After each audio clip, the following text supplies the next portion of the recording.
the Alpha, Pete and Leah start to have, I think, a really unusual, unexpected, but totally rational bond together. I can't be the only person in America who thought they would end up together. No, and as I'm writing this, the relationships often grow beyond what I expect. And I could see that starting to grow, and I knew it wasn't going to go that way, but I kind of enjoyed it, because I like a good red herring as much as the next person. But Leah's character is really interesting to me, and in fact, I remember a time when I was working on Eclipse, and I had an editor tell me, I don't like that Leah's not nice. Why can't she be nice? It's like, oh, do girls always have to be nice? Do we always have to be sweet all the time? We can't have our bad days, and she's got a rough situation. I don't think I'd be a very nice person if I was in her shoes. So I wanted a chance to explain who she was and why she was that way, and she's still one of the characters that I'm drawn to, and if I went ahead with the story, her story would definitely be central to that. I'm curious, you mentioned that you sort of were writing and you saw it going in a direction, but you knew in your head that you didn't want to go that way. Does the writing ever take you away from where you expected it to go? Yeah, and if Leah and Jake had been meant to be, I wouldn't have been able to stop it from going there. But, Jake and Nessie have been a part of the story for so long. For 5 years now they've been a part of the story. So there was I knew that they belonged together. I was just surprised by how much Leah and his relationship developed before that. Well, and then there's also all of this conversation Jacob's having with Sam and with others about free will and about choice. And so many of the lovers in the book don't have free will. I mean, Edward and Bella might as well have a serious chemical attraction, and other wolves are imprinting on people. It just seemed like maybe Jacob would be the one to say, no, I choose someone, rather than, why did you have him imprint? I have a lot of different interests in how love develops. There's a lot of different ways it happens. But I think when you do love someone, it does take away some of your free will, because you're no longer an individual agent anymore. And I never had that experience more strongly than I did with my children, where all of a sudden your life isn't about you anymore. And it's kind of a surprising shock, but you wouldn't have it any other way. Love is a weird thing, and it changes everything. And it's a theme that I really like to play with. It's just something I like to write about.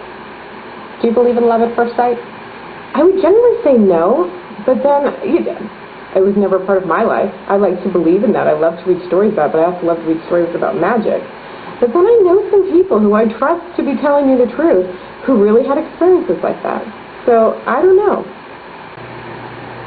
Esme. Okay. A lot of controversy about the name. Tell us how you came up with it.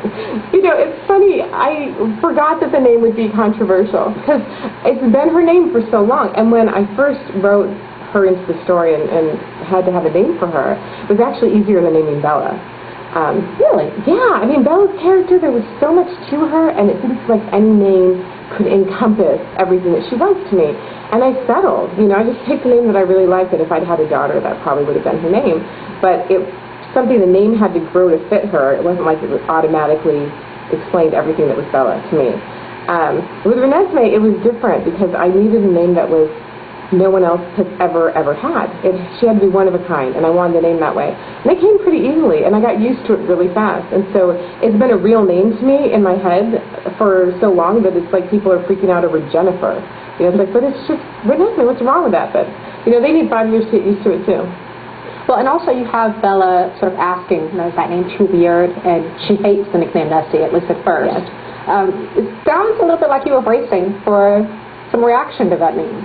I really wasn't. I really was not even thinking about that. It just seemed very natural in the story that when you pick an unusual name for your child, you have to kind of feel it out a little bit. But for me, it really suited the character and who she is. And now other characters in this one also are picking up nicknames. I mean, all of a sudden Rosalie is Rose and Jasper is Jazz. Why so informal all of a sudden? That's me, because I'm working on a lot of things at the same time all the time. It really comes out in Midnight Sun, which I started before this version of Breaking Dawn, because you hear how the Cullens refer to each other very informally when they're together. And so I've been very used to the nicknames, and I forget that they really hadn't shown up much in Eclipse. I was actually kind of surprised that they weren't in there more. In her precociousness and the sort of intensity surrounding her birth and in her beauty, really, Renesmee reminds me a lot of Pearl from the Scarlet Letter. Did you have any sort of literary influences as you were writing? No. Oh, and I hadn't considered Pearl in that context. Renesmee's a much older, I mean, Pearl's precocious, but Renesmee's like a grown-up in a baby's body. And she's so intelligent and so aware that there really is no precedent for me. And you explain in Breaking Dawn that the intensity of Bella and Jacob's continued connection is really about Renesmee. Has that always been so? No, I'm glad you asked that because I've seen questions about that, and online I kind of want to get in and answer them, and I don't always, like,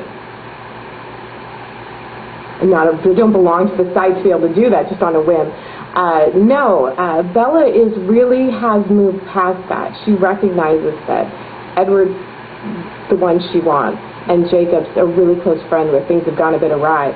But she's put that behind her until she sees Jacob for the first time after she's pregnant, and that's where things get really weird. Explain Jacob's feelings for Renesmee. So the imprinting thing I tried to foreshadow with, obviously, the Quill and Claire relationship, right, so that people would have a feel for that early in. Because, people get a little weird about it and think there's something wrong there. But it's this impulse where someone else becomes more important to you than anything else in the world, including yourself. And it would never be inappropriate because that wouldn't be healthy for them. And all you want is what's good and best for them. So Jacob's feeling to Renesmee at this point would be the feeling of a very dedicated father or older brother.